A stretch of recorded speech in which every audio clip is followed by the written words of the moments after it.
Meus irmãos, graça e a paz do Senhor Jesus seja sobre vós. Vamos abrir em Romanos, o capítulo 1. Vamos ler do verso 18 até o verso 27.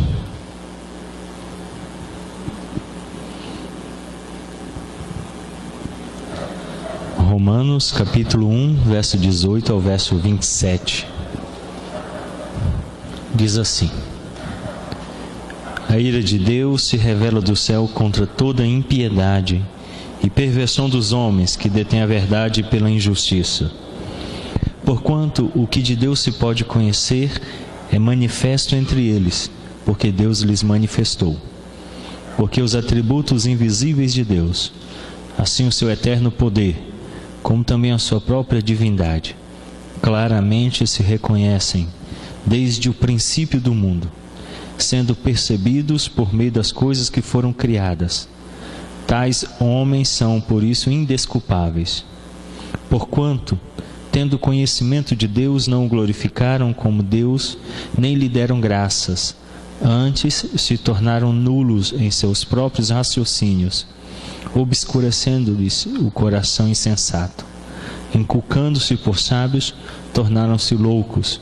Mudaram a glória do Deus incorruptível em semelhança da imagem de homem corruptível, bem como de aves, quadrúpedes e répteis. Por isso, Deus entregou tais homens à imundícia, pelas concupiscências de seu próprio coração, para desonrarem o seu corpo entre si. Pois eles mudaram a verdade de Deus em mentira, adorando e servindo a criatura em lugar do Criador, o qual é bendito eternamente. Amém.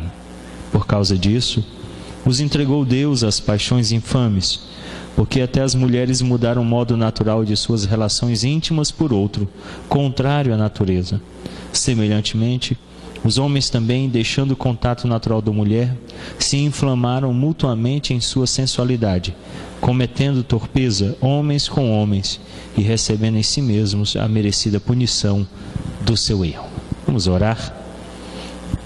Pai, obrigado por esta oportunidade de reunidos, estudarmos a Santa Palavra e ouvirmos aquilo que o teu servo Calvino registrou para nos dar conhecimento desta verdade. Nós oramos e pedimos ao Espírito Santo que nos ajude a discernir a verdade bíblica. É o que pedimos em nome de Jesus. Amém. Tendo em vista que eu já anteriormente falei a vocês que o pensamento de Calvino era que as institutas da religião cristã fossem lidas juntamente com os seus comentários. Eu vou colocar lá no blog depois outras referências nos comentários que vocês podem depois conferir para o que nós vamos ver hoje. Mas eu trouxe hoje aqui para vocês o comentário dele à Epístola aos Romanos, editora Paracletos, agora está sendo publicado pela editora Fiel, e eu quero ler alguns trechos para nos introduzir no nosso assunto de hoje. O verso 19 do capítulo 1 de Romanos, Calvino comentando diz assim: porque o que de Deus se pode conhecer é manifesto entre eles. Paulo assim designa qual a propriedade ou expediente para adquirirmos conhecimento acerca de Deus. E indica tudo o que se presta para anunciar a glória do Senhor, ou, que é a mesma coisa, tudo quanto deve induzir-nos ou incitar-nos a glorificar a Deus. Isso subentende que não podemos compreender plenamente a Deus em toda a sua grandeza, mas que há certos limites dentro dos quais os homens devem manter-se, embora Deus acomode à nossa tacanha capacidade toda a declaração que Ele faz de si próprio. Então, o texto declara uma verdade que nós comumente vivemos ela.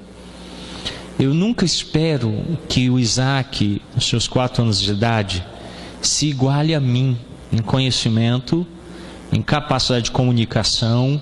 Ele não pode fazê-lo. Há muitas limitações. A limitação intelectual, a limitação emocional, limitação física. Ele não pode lidar face a face comigo, ele não pode me alcançar na minha estatura, nem na minha capacidade intelectual. O que eu faço como pai? eu geralmente me abaixo para ficar na mesma altura, o tomo no colo, trago até a mim, adequo a minha linguagem à linguagem dele, tento compreendê-lo em toda a sua falta de capacidade, aquilo que ele quer me comunicar, e eu tento então transmitir a ele tudo aquilo que eu quero que ele entenda, naquilo que ele pode compreender.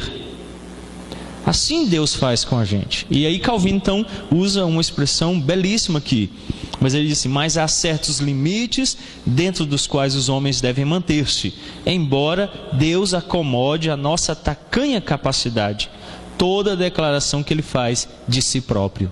Então Deus usa a nossa capacidade de entendimento para se comunicar conosco. Ele não fala no nível dele, senão nós não entenderíamos. Ele é eterno, ele é espírito, então ele precisa colocar-se a nossa capacidade. Nós precisamos entendê-lo na nossa capacidade. Daí Calvino então, comentando ainda o texto, diz assim: Deus lhes manifestou. Sua intenção é que o homem foi criado para ser um espectador do mundo criado, e que ele foi dotado com olhos para o propósito de ser guiado por Deus mesmo, o autor do mundo, para a contemplação de tão magnificente imagem. Então Calvino diz que quando Deus declara no livro de Romanos que lhes manifestou essa ideia, por isso que Deus nos deu olhos. O homem então é suprido com a capacidade de entender o que é estético. Vocês já perceberam? Nós gostamos de ver as coisas do ponto de vista estético, né? De nos agradar e de ver o que é belo. Então, alguma coisa na natureza, quando daí a facilidade de se ter nos celulares câmeras para registrar tudo. Todo momento o pessoal está tirando foto, né? De tudo, pôr do sol, do mar, um rio, uma pedra, outra pessoa. Qualquer situação que nos agrade a percepção, nós gostamos de registrar e de compartilhá-la e de embelezá-la diante dos outros, porque Deus nos deu essa capacidade. E aí Calvino diz que o próprio Deus, ele nos guia como autor do mundo para a contemplação de algo tão magnífico. O Salmo 19 diz que a natureza revela a glória de Deus. Então tudo o que é criado aponta para Deus e faz com que tenhamos essa capacidade de ver aquilo que é belo. Eu sei que alguns de vocês estão querendo citar minha esposa como exemplo. Isso é notório, né? Vocês já estão rindo, né? Mas eu não tenho culpa se ela é de fato muito bela, né? Esse muito é muito mesmo, sabe? Bem muito. Bom, Calvino ainda continua e diz assim no verso 21: tendo conhecimento de Deus. Ele claramente afirma aqui que Deus pôs o conhecimento de si mesmo nas mentes de todos os homens. Em outras palavras, Deus tem assim demonstrado sua existência por meio de suas obras, a fim de levar os homens a verem o que não buscam conhecer de sua livre vontade, ou seja, que existe Deus. O mundo não existe por meios fortuitos, nem procedeu de si mesmo, mas é preciso notar sempre qual o grau de conhecimento em que permaneceram, como veremos a seguir. Calvino diz então que a fim de provocar o homem a ver que há um Deus, Deus faz com que a criação revele que ele exista. Daí todos os homens fazem o quê? Ao contemplar o mundo criado, como nós vimos anteriormente, ele explicou, Deus colocou no homem esse desejo. Você já percebeu que nós temos desejo de explorar, de conhecer as coisas, saber? Os meninos desmontam os brinquedos, as meninas querem conhecer. Nós temos vontade de conhecer as coisas. Daí, então Calvino diz, quando o homem começa a conhecer o mundo aponta para ele que há um Deus. E aí ele então percebe que existe um Deus. E Calvino então continua comentando disso: não o glorificaram como Deus. Nenhuma concepção de Deus se pode formular sem que se inclua a eternidade, poder, sabedoria, bondade, justiça e misericórdia. Sua eternidade se evidencia mediante o fato de que ele também mantém todas as coisas em suas mãos e faz com que todas elas estejam em harmonia com ele. Sua sabedoria é percebida no fato de que ele dispôs todas as coisas em perfeita ordem. Sua bondade consiste em que não há nenhuma outra causa para que ele criasse todas as coisas, nem existe alguma outra razão que o induza a preservá-las senão a sua própria bondade. Sua justiça se evidencia no modo como ele governa o mundo, visto que pune os culpados, defende os inocentes. Sua misericórdia consiste em que ele suporta a perversidade dos homens com inusitada paciência. Sua verdade consiste no fato que ele é imutável. Aqueles, pois, que pretendem formular alguma concepção de Deus, devem atribuir-lhe o devido louvor por sua eternidade, sabedoria, bondade, justiça e misericórdia. Esse comentário inicial aqui no capítulo 1 de Romanos vai nos introduzir naquilo que veremos hoje. Então abra aí a sua apostila, ponto 3, é a página 5.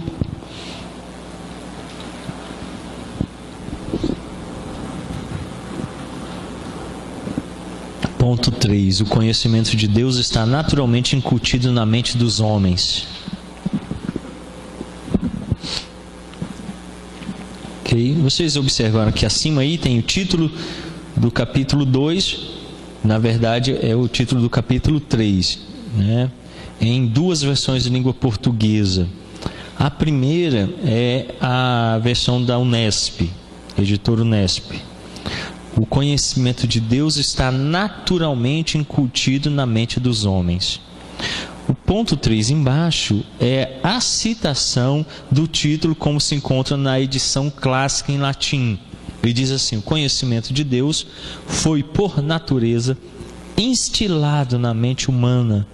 E aí tem um subtítulo que só aparece na versão em latim e na versão comentada do francês, da editora Cultura Cristã, também com notas. Esses subtítulos não estão presentes na Instituto originalmente, Calvino não o fez com eles. Eu explico mais à frente lá na apostila, na aula 2, e depois vocês podem conferir em casa, eu falei isso aqui, que esses subtítulos nos ajudam a melhor encontrar os assuntos. Então a versão da Unesp não tem o subtítulo, ela só tem o título do capítulo, o que dificulta um pouco às vezes aqueles que não têm costume de trabalhar com as institutas, encontrar nelas alguns assuntos. Também na apostila, lá na primeira página, eu comento um pouquinho da edição da Felire, que inclusive eu descobri está disponível para baixar em PDF, gratuitamente, porém em espanhol. Eu coloquei o link aí na apostila, você pode depois entrar na internet e baixar para o seu computador, ou solicitar para eles, que eles em tempo mandam para a sua casa gratuitamente. Claro que demora um tempo, tendo em vista que é gratuito, então o número de pessoas a serem atendidas é muito grande e vem da Espanha, então às vezes demora. Mas a edição da Felire, ela traz um índice analítico muito bom no final do tomo 2. E esse índice ajuda a não só identificar as citações dos filósofos ou de outros textos que Calvino utiliza, os textos bíblicos e também um índice por assuntos. Então todos os assuntos, você vai lá e busca casamento, vai estar então todas as citações que existem nas institutas listadas ali. Então para quem é estudioso, ajuda muito. Então nós temos aí esses dois títulos. Você percebe que o título da edição em latim, ele tem uma distinção em relação ao título traduzido aí pela Unesp, mas no final das contas a ideia é a mesma. Bom, a consciência de que existe uma divindade está naturalmente arraigada na mente humana. É o que Calvino chama de senso de divindade ou semente da religião.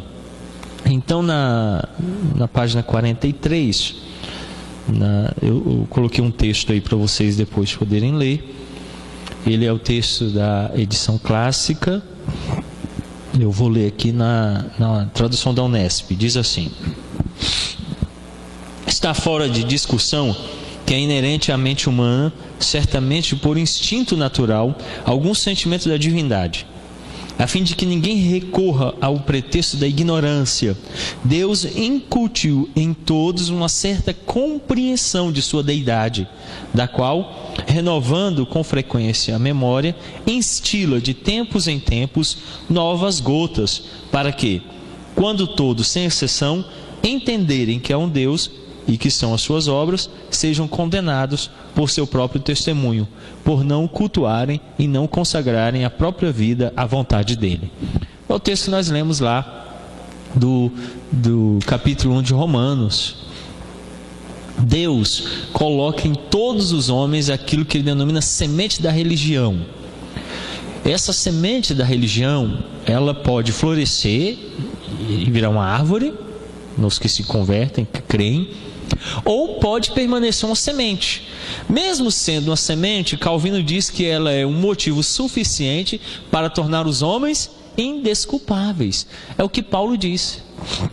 Então, todos os homens, eles têm um sentimento interior de que há um Deus. Talvez eles não entendam, não compreendam, ou, como nós vamos ver mais à frente, transformem isso em idolatria.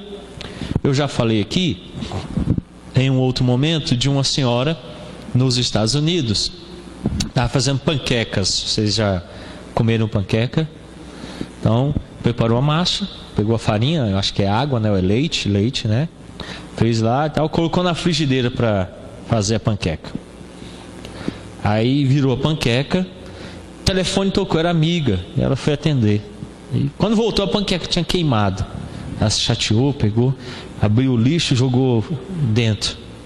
Quando ela jogou, ela parou e ficou olhando para a panqueca. Aí chamou o filho veio, ficou olhando também, correu, chamou outro filho menor, parou, ficou olhando. De repente, uma semana depois, tinha 30 mil pessoas reunidas na comunidade, adorando a santa panqueca de Jesus. Aonde queimou a panqueca, dava a impressão de ser o rosto de Jesus. Quando as pessoas olhavam, se viram um pouquinho assim de lado, sabe? Lembram daquela santa que apareceu no vidro lá em São Paulo? O empregado foi limpar, jogou veja, não pode jogar veja no vidro, né? Mancha. Aí jogou veja, aí manchou. Eu olhei a imagem de todo jeito. Eu vi a santa, eu vi um carro batido, eu vi um homem soltando um pombo, eu vi tudo. Você vê o que você quer, né? Nossa mente, ela é muito dada à imaginação. Quando a gente dorme, a gente sonha. Acordado, quando a gente tem algum temor na alma, a gente imagina coisas. E aí de repente essa mulher viu o rosto de Jesus na panqueca, e a panqueca virou a santa panqueca. Colocou dentro de um vidro com algodão, tampou, e o pessoal ficava adorando a panqueca. Até o dia que ela apodreceu, alguém passou geleia e comeu, né? Qualquer um dos dois serve. Foi o que aconteceu com o vidro. Alguém esqueceu, jogou água, passou um rodo, limpou. Cadê a santa? Apagaram. Então, a nossa imaginação é dada a isso. Por isso Calvino vai dizer que essa semente da religião vai produzir idolatria. E vocês perceberam uma coisa lá no texto de Romanos? Toda pessoa centrada no sexo é idólatra. A idolatria é a ideia de adorar algo, deificar algo. E ele então presta culto com toda a expressão do seu ser. Com tudo que ele tem, ele adora aquilo. Talvez vocês, em um momento apropriado, possam ler o livro Deus do Sexo, Peter Jones, editora Cultura Cristã. Muito bom, muito bom. Ele nos ajuda a ter essa percepção. Então nós somos dados a adorar o sexo. Nossa comunidade, a sociedade onde vivemos, ela adora o sexo. Então Paulo diz que uma das formas pelas quais os homens, e a cultura romana não era diferente da nossa. Quem já tiver assistido o seriado da HBO Roma vai perceber claramente o que o texto de Romanos diz. Trocaram a verdade de Deus pela mentira. Homens com homens. Não existia povo tão dado ao homossexualismo quanto os romanos. E aí ele vai relatar isso. A idolatria de fato assume essa característica. E mesmo aqueles que em outras partes da vida parecem diferir muito pouco das feras, sempre possuem, no entanto, certa semente de religião. Essa assunção geral ocupa de forma tão profunda o espírito que é tenazmente indissociável das vísceras de todos. Mesmo o índio que está lá isolado, no recanto mais escondido da terra, ele sempre elabora algum princípio religioso. quer na adoração dos astros, quer na adoração dos outros animais, fazendo da onça, por exemplo, um deus, mas ele sempre, por mais posto em estado de ignorância, vai ter o princípio da semente da religião. A idolatria é um exemplo dessa concepção. Sabemos como o homem não se rebaixa de bom grado, de modo que coloque outras criaturas à sua frente. Por conseguinte, como o homem prefere antes cultuar um pedaço de pau e uma pedra, considerar que não há nenhum Deus, vê-se muito bem que grau ele se deixa impressionar a respeito da divindade. Então Calvino diz que essa semente, por mais que o homem não a desenvolva a ponto dela se transformar em uma árvore da religião, ele vai em um determinado momento ou outro expressar esse sentimento de divindade, mesmo que seja adorando pau e pedra, que é loucura, vocês concordam? Não é verdade, Eduardo? Você chega em casa, está conversando com a vassoura. Pô, só hoje, tá bom? Você ia fazer o quê, Eduardo? Ué, ficou doida? Conversando com a vassoura.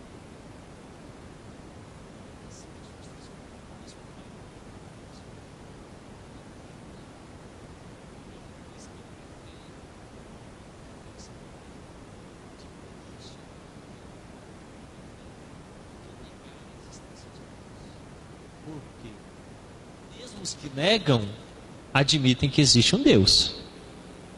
Ao negar, eles estão negando a realidade. Por isso que há necessidade de negar. Por isso, é de todo gratuito o que dizem alguns, que a religião foi inventada pela astúcia e esperteza de certos homens, para que o povo simples cumprisse seu dever, sendo que os próprios inventores, que ensinavam os outros a servir a Deus, não acreditavam em sua existência. Sim. Reconheço que na religião, homens astutos escreveram muitas coisas pelas quais incitavam a reverência da plebe e incutiam terror para que as almas não se mantivessem obedientes, mas em lugar algum conseguiram isso sem que a mente dos homens já não fosse antes imbuída daquela constante persuasão acerca de Deus, da qual, assim como de uma semente, emerge a propensão para a religião.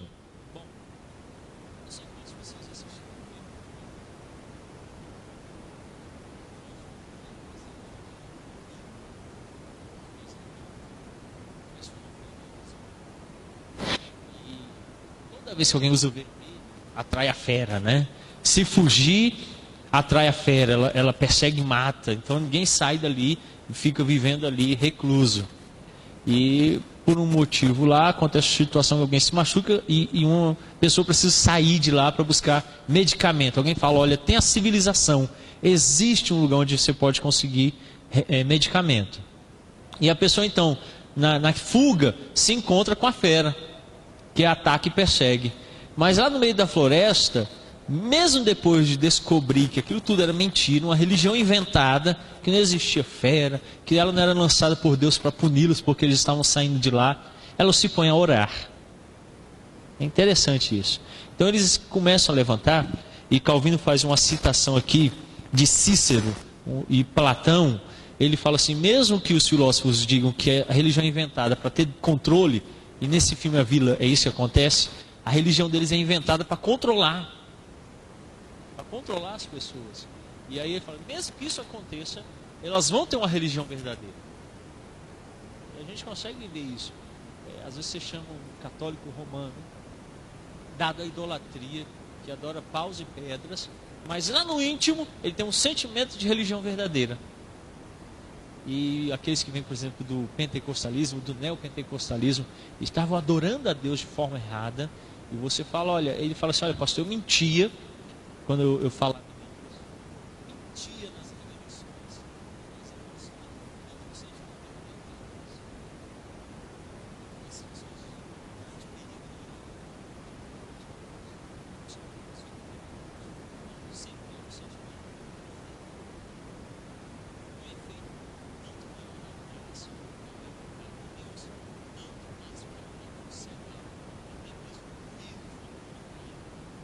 De onde vem isso? a não ser do castigo.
Então está lá uma imagem posta na casa, a qual ele faz orações, na qual ele deposita toda a fé dele, tendo em vista que é um sentimento interno de que há Deus, porém ele não encontra.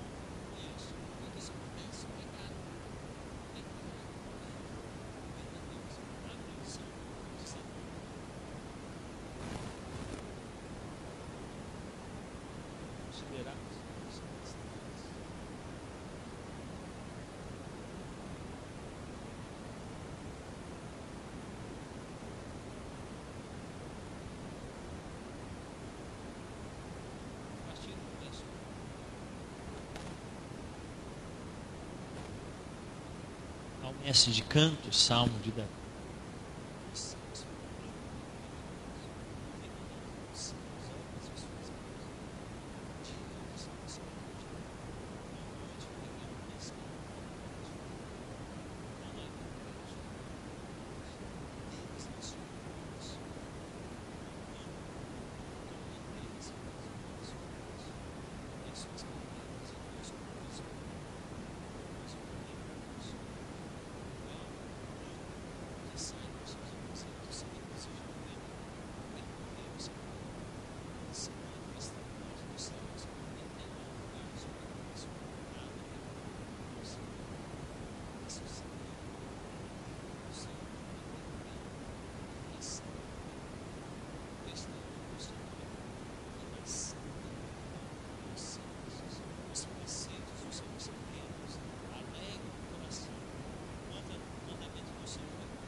É isso que Paulo diz lá em Romanos. Porém, no verso 7, ele diz assim: a lei do Senhor, a Bíblia, a revelação especial, ela faz o quê? É perfeita e restaurada. Desdobrada da questão da salvação. A Bíblia começa com 6, 7. Aí ele diz: não, versículo 7, dá saber para vocês, no final do verso 1, só com a Bíblia, ou seja, só com a Bíblia se torna sábio. Só com a Bíblia é que nós temos olhos iluminados. Por isso que um pouquinho mais à frente, nós vamos ver, diz que a Bíblia são os olhos para nós podemos enxergar o fogo do poder. Entender o ponto de vista sabe disso? colocou o óculos, a visão fica sem amigos, sem turvado. Nós não conseguimos ver claramente. Por isso, os símbolos não conseguem perceber a verdade, porém, alguma percepção eles têm de Deus, deturpam isso. A pessoa que está então adorando uma imagem de escultura, está adorando um falso Deus, como é que você vai pegar? Você vai pegar aquele ponto de verdade e vai utilizar aquilo para conduzi-lo ao Deus verdadeiro, sobrepondo a verdade à mentira. Porque se você chega confrontando, para ele aquela é a verdade, não há outra verdade. Ele só experimenta aquela única verdade. Então é necessário que você mostre para ele que a verdade dele é mentirosa e aplique a verdadeira. Olha o que diz em Romanos capítulo 1, abre de novo lá. Capítulo 1 de Romanos.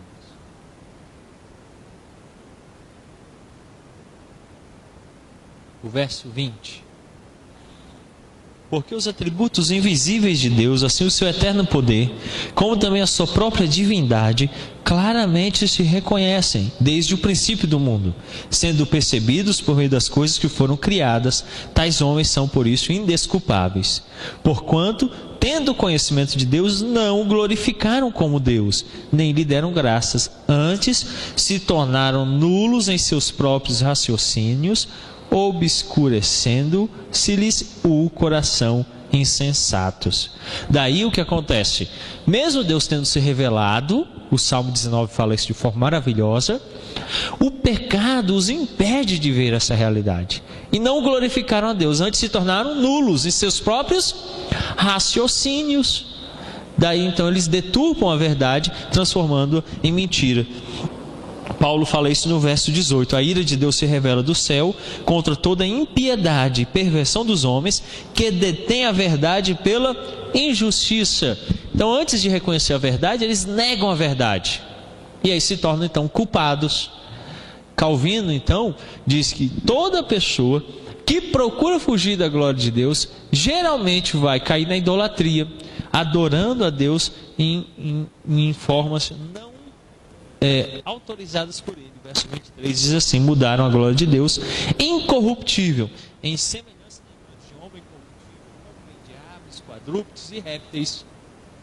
Então o homem deturpa aquilo que Deus concedeu a ele, fazendo aquilo que não é correto. Por isso é impossível haver ateísmo verdadeiro. Não há ateísmo verdadeiro. Mesmo que ele se declare ateu, é uma contradição em si mesmo. Por exemplo, eu nunca li nenhum livro sobre a não existência de Papai Noel. Vocês já leram? Pesquisa no Google. Põe lá assim: desfazendo a lenda da existência de Papai Noel. Há ou não há Papai Noel? Existe Papai Noel? Não existe um escrito, um artigo, uma teoria, nada. Por quê? Por quê? Porque não existe. Quando a gente cresce, o que acontece? Nós somos tão verdadeiros em expor isso aos nossos filhos que não há dúvida no coração deles. Vocês concordam comigo? Acabou, não tem, acabou. Porém, existem muitos livros sobre a não existência de Deus. Digita lá para você ver na internet. E artigos, e teorias, e a gente lutando por aí.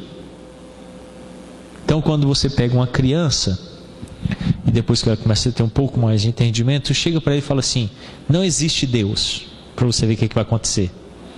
Mas mãe, mas pai, existe Deus sim. Quem foi que fez? E ele vai começar a inquirir. Então, toda vez que alguém nega a existência, ele entra numa espiral de tentar provar essa sua proposição, porque ela é verdadeira e o incomoda, e o coloca então a buscar alguma verdade para desfazer essa verdade. Por isso que Paulo diz: eles se tornaram loucos. Então é impossível haver ateísmo verdadeiro. O senso de divindade não pode ser erradicado da mente do homem, a despeito dos seus esforços para fazê-lo. Só a adoração a Deus torna o homem superior aos animais e através dela ele aspira à imortalidade. Então, com isso o homem tenta e busca encontrar a imortalidade, adorando e servindo ao Criador, que o recompensa por esta atitude. Para os que julgam com retidão, sempre estará estabelecido que foi gravado na mente humana um sentimento de divindade, que jamais será apagado. Tanto seja naturalmente inata a todos a convicção de que há um Deus, como esteja profundamente arraigada tal convicção própria à medula dos homens. É rico o testemunho disso a teimosia dos ímpios que, lutando furiosamente, não se podem desembaraçar do medo de Deus. E aí eu me lembro aqui de um episódio, foi narrado, eu não me recordo aonde, que um irmão de uma igreja pentecostal chegou na parada de ônibus, e como é próprio aos pentecostais, uma Bíblia bem grande, né? Quando ele chegou na parada, tinha uma pessoa lá esperando o ônibus, que se diz ateu. E aí começou a rir dele, né? Olha que tolo, foi para a igreja, acha que tem Deus, acredita que tem Deus. Deus não existe. Se Deus existisse, ele vinha aqui agora. Cadê ele? Não dá para ver e tal. E começou a falar essas coisas. Ele lá caladinho ouvindo. E aí ele começou então a falar, Deus não existe, não há Deus. E aí de repente ele virou e falou assim: você não vai falar nada? Aí ele virou e falou assim: pô, assim, você me permite fazer uma oração? Ele pode orar, Deus não existe. Ele se aproxima e coloca a mão na cabeça do cara e fala assim: ó, Deus, mata ele agora. Ele tira a mão dele: não, rapaz, que é isso? Ah, mas você disse que não existe Deus, né? Então na hora do aperto sempre há um Deus a quem clamar. Na hora que as coisas ficam difíceis, corre-se a Deus. E Calvino então diz: rico o testemunho disso a teimosia dos ímpios que, lutando furiosamente, não se podem desembaraçar do medo de Deus. Eles têm em seu coração um temor implantado de que há um Deus. Por exemplo, a nossa busca filosófica por respostas. De onde viemos, para onde vamos, há vida depois da morte? Então as respostas têm sido muitas. Há, você vai para o céu ou para o inferno. Não há, você vai voltar de novo para cá. Então fica reencarnando.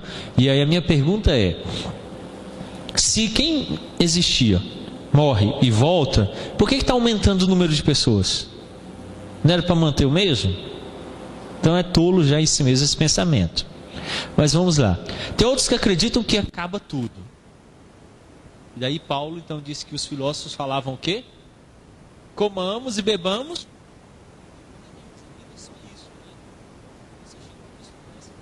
Já que é só isso, a vida é efêmera, você não precisa ter princípios éticos, você não precisa nada para dirigir você, a gente tem que viver igual louco. Só que eles mesmo assim têm um sentimento interno de ética, de certo, de errado, de responder futuramente a alguma coisa. Você já percebeu isso? Por mais que a gente peque, vamos pensar aqui, você tem pecados ocultos, aqueles chamados pecados secretos, que é tolice, porque não é secreto, Deus sabe tudo. Então, né, os anjos também estão vendo, até o diabo está vendo. Claro que ele não vê tudo, que ele é onipresente, mas ele pode estar lá no seu quarto, ele não tem nada que impeça ele de entrar lá. Ninguém está vendo, né? Está vendo sim. Então está lá pecando, acho que ninguém vê. Mas você está fazendo escondido por quê? Porque sabe que é errado, tem um sentimento que diz que é errado. Espera aí, então vamos lá. Tem lugar que diz que não é errado fazer sexo com qualquer pessoa. Há comunidades assim. A nossa sociedade, grande parte, vive assim. Está vivendo assim. Esses dias eu vi na televisão um casal dando entrevista e dizendo assim: não, eu tenho vários parceiros, ela também, a gente não se importa, às vezes a gente até troca.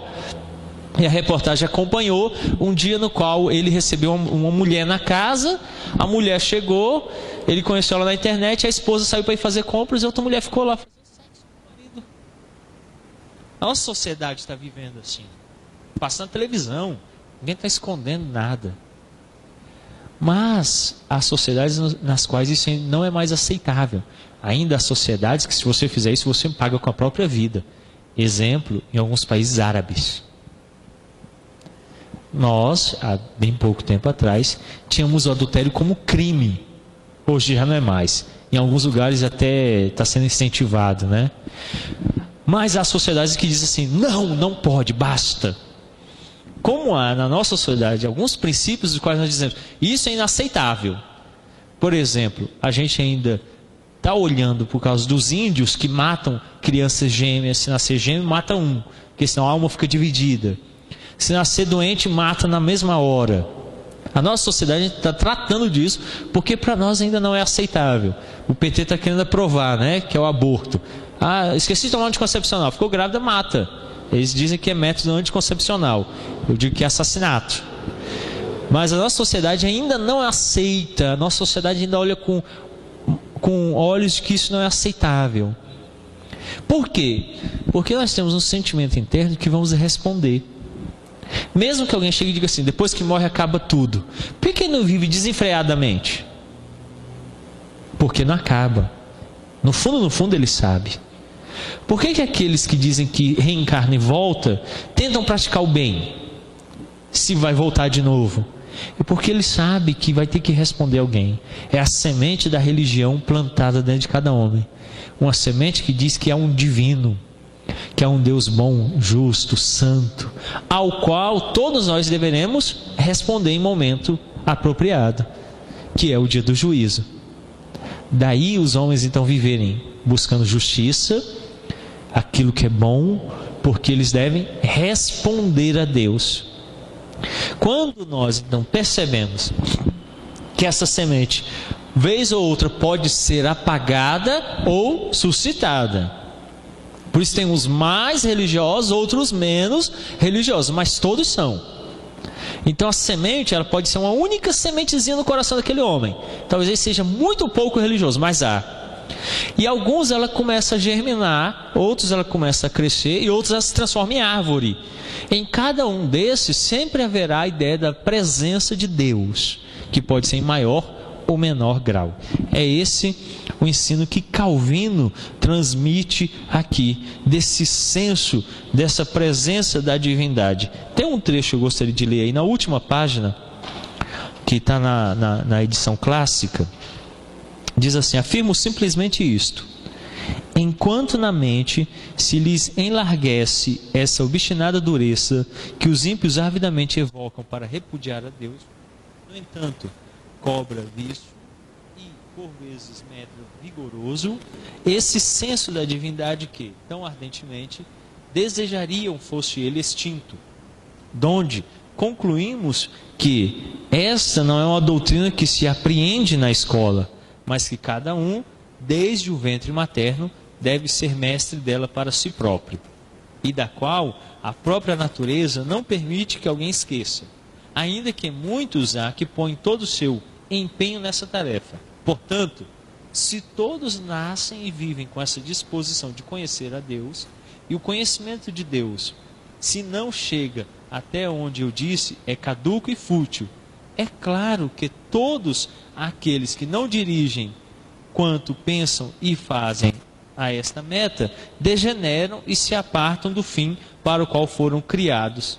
Isto não foi desconhecido nem aos próprios filósofos. Ora, Platão não quis dizer outra coisa, visto que a miúde ensinou que o sumo bem da alma é semelhança com Deus, quando, apreendido o conhecimento dele, toda nele se transforma. Daí, muito a propósito, nos escritos de Plutarco, arrasou também Grilo, quando afirma que os homens, uma vez que a religião lhes seja ausente da vida, não só em nada excedem aos animais, mas até mesmo muitos aspectos lhes são muito mais dignos de lástima, porquanto, sujeitos a tantas espécies de males, levam de contínuo uma vida tumultuária e desassossegada. Portanto, o que os faz superiores é tão somente o culto de Deus, mediante o qual se aspira à imortalidade. Bom, alguém tem alguma pergunta, alguma colocação sobre o que vimos esta noite, ou alguma contribuição? Vocês estão sabendo tudo ou nada, né?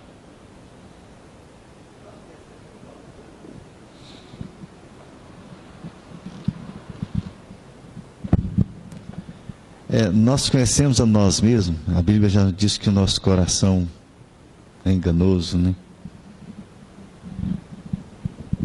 No capítulo 2 das Institutas, Calvino, falando sobre esse assunto, ele diz o seguinte: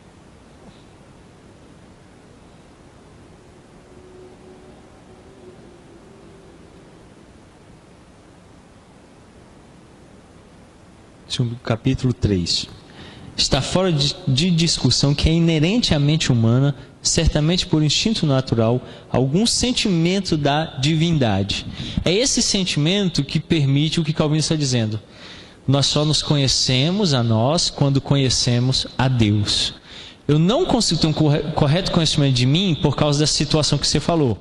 Porque o meu coração é corrupto, enganoso, ele não me permite conhecer a mim mesmo. Daí, quando eu conheço Deus, isso me leva ao conhecimento imediato de mim mesmo. Qual seja? Primeiro conhecimento que eu tenho, que eu sou pecador. É aquilo que nós vimos lá no capítulo 1. A depravação total se apresenta. Que a santidade dele imediatamente coloca uma lupa em mim e aponta tudo aquilo que eu sou. Então, quando eu começo a conhecer a Deus, ele se revelando na palavra a mim, eu percebo a santidade, majestade, glória dele. Isso mostra a minha pequenez, a minha injustiça e o meu pecado. Aí eu passo a me conhecer. E aí eu começo então a me conhecer de forma correta em Deus. Por isso que é possível nos conhecermos a nós mesmos, se conhecermos a Deus. Todo conhecimento correto de nós se inicia conhecendo corretamente a Deus. Eu coloquei isso aí na apostila.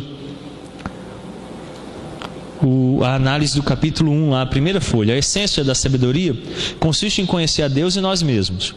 Todo homem nasce para conhecer a Deus. O homem nunca chegará ao conhecimento de si mesmo se antes não contemplar o rosto de Deus. São duas citações, uma citação das Institutas e a outra, a primeira citação aí, todo homem nasce para conhecer a Deus, é o livro Instrução na Fé, João Calvino. Segundo Calvino, o conhecimento de nós mesmos leva-nos a conhecer a Deus, e o conhecimento de Deus leva-nos a conhecer a nós mesmos. Então, só quando eu conheço Deus é que corretamente eu conheço a mim mesmo. Sem isso, eu vou cair nesse erro que ele apresentou aqui, eu vou gerar idolatria. Calvino declara que nosso coração é uma fábrica de ídolos. Nosso coração é uma fábrica de ídolos. Geralmente a gente está elegendo ídolos. Falei isso no acampamento da primeira igreja protestante de Sobradinho, 2010. Na ocasião eu falei sobre essa ideia de que o homem sempre está produzindo ídolos, sempre. Nós sempre estamos elegendo uma coisa que a gente ama, que a gente gosta muito. Aquela frase célebre, né? Sem isso eu não vivo. Vive. Mas seu coração está dizendo que não. É uma pessoa, é uma coisa, é um bem, é um sentimento, né? Hoje um pastor colocou um trecho no Facebook lá comentando. Alguém escreveu assim: eu excluí uma pessoa no Facebook porque ele não curtiu minhas mensagens. Poxa, que legal, né? Ele quer ser um Deus. Então, se o pessoal não ficar curtindo, não ficar comentando, aí ele manda embora. Que necessidade terrível de ser reconhecido, né? Eu lembro da chargezinha, né? Eu acho que eu vi no jornal, numa revista. Tem um enterro, aí tem uma pessoa assim, em pé do lado do caixão, aí chega uma outra e fala assim: ele não tinha 1 milhão de amigos no Facebook? No Facebook a gente tem muito amigo, na verdade, né? E aí a pessoa às vezes faz aquilo um Deus, né? E ele faz um cavalo de batalha em cima daquilo. Calvino então diz que quando nós conhecemos a Deus corretamente, nós nos conhecemos. Sem conhecer a Deus, não. Há a possibilidade de buscar conhecimento de si mesmo? Sim. Mas ele sempre vai ser desvirtuado por essa condição do coração enganoso e corrupto. Né? Ok? Alguma outra colocação? É normal. Falar aqui para o pessoal ouvir em casa. É normal quando a gente está orando e de repente vem um outro pensamento na mente da gente, e naquele pensamento você está orando, você lembra que está orando, aí sente aquele um calor no rosto, uma vergonha assim, sente vergonha de estar na presença de Deus e pensando coisas diferentes. Tem um exercício que muito propício, de antes de orarmos, e foi muito esquecido por nós os ocidentais, mas os orientais praticam muito, que é chamada meditação. Nós não conseguimos nos aquietar.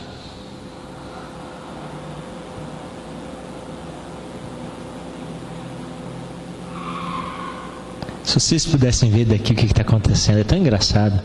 Um pouquinho que eu parei aqui, um pouquinho não, para vocês foi muito, né? Poxa, ele não fala. Tinha gente fazendo assim, a gente piscando, né? Teve uns que viraram um pouco assim no banco. Pensou que eu não ia falar mais. Nós não somos feitos para isso, para ficar quietos, calados, em silêncio. A mente começa a viajar. Senhor Deus, a mãe tem que comprar o pão, não posso esquecer. Então, Pai querido, será que eu desliguei o fogo? Eu queria pedir em nome de Jesus. A gente fica desse jeito. Você sabe por quê? Porque nossa mente, nós somos multitarefas, né? Nossa sociedade nos fez para isso, né? Celular, dirigindo, cortando o pão com o joelho, né? Passando manteiga com outro e respondendo alguma coisa para outra. E a gente faz um monte de coisa ao mesmo tempo.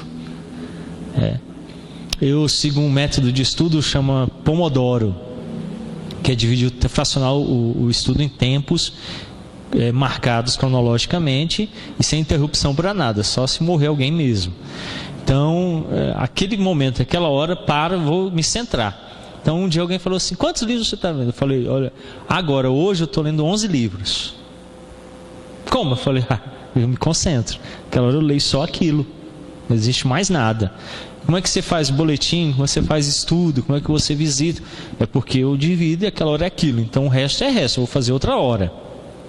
Outro momento. Então qual é a ideia da meditação? Para, esvazia a mente, pensa e se concentra naquela tarefa. É muito propício ler as escrituras antes com atenção e fé, para preencher a mente com as escrituras. Segundo, lugar apropriado. Esvazie-se de tudo, fecha o quarto, tranca. Minha esposa tem instrução de combate mesmo, sabe? Para impedir que cheguem a mim nos meus momentos devocionais. A não ser que a senhora ligue e fale assim: irmã Elaine, está morrendo fulano aqui, eu preciso do pastor. Aí ela vai me interromper. Senão ela vai entender que aquele meu período ali que eu tenho de horas de devocional, em nenhum momento deve ser interrompido por causa desse problema. Então pode tocar o telefone que eu não me desprendo. Pode me chamar que eu vou ter a mente naquilo. Por isso, nós precisamos entender o que Calvino está dizendo. Nossa mente, ela tem a ideia de que é uma divindade. E a gente vai começar a elaborar deuses. Pode ser o deus do trabalho. Se for, nada mais serve senão ir trabalhar. E a gente começa a servir esses muitos deuses. E a gente precisa colocar Deus no lugar dele. O que a Bíblia diz? Deus em... Será que ele é primeiro mesmo?